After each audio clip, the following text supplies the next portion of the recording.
ছাগল নিয়ে থানায় হাজির হয়েছে একজন কৃষক।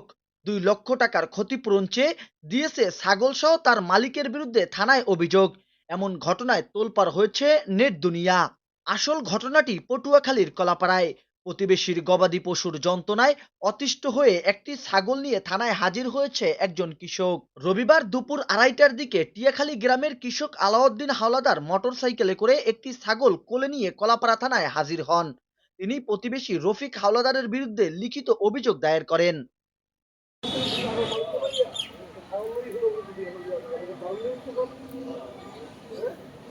আলাউদ্দিন জানান, রফিক হাওলাদারের গরু, ভেড়া ও ছাগল প্রায় তার ক্ষেতে প্রবেশ করে ফসল নষ্ট করে। শনিবারও তার তরমুজ ক্ষেতে ঢুকে প্রায় 30% জমির ফসল নষ্ট করেছে। এতে তার 1 মাসে প্রায় 2 লক্ষ টাকার ক্ষতি হয়েছে বলে দাবি করেছেন তিনি। কলাপাড়া থানার এসআই রাসেল জানান, অভিযোগ পেয়ে অভিযুক্তদের সাথে যোগাযোগ করার চেষ্টা হচ্ছে। তবে থানায় পশু রাখার ব্যবস্থা না থাকায় ছাগলটি আপাতত আলাউদ্দিনের জিম্মায় রাখা হয়েছে। বিষয়টি তদন্ত করে আইনগত ব্যবস্থা নেওয়া হবে।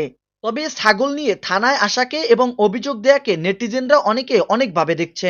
অনেকে এটাকে প্রতিবাদ হিসাবে বলছেন, আবার অনেকে এটাকে হাসি তামাশা বলছেন। তবে অধিকাংশ নেটিজেনরা এই কৃষকের ক্ষতিকে নিন্দা জানিয়ে গবাদি পশুপালক মোহাম্মদ রফিককে ক্ষতিপূরণ দেওয়ার দাবি জানিয়েছে।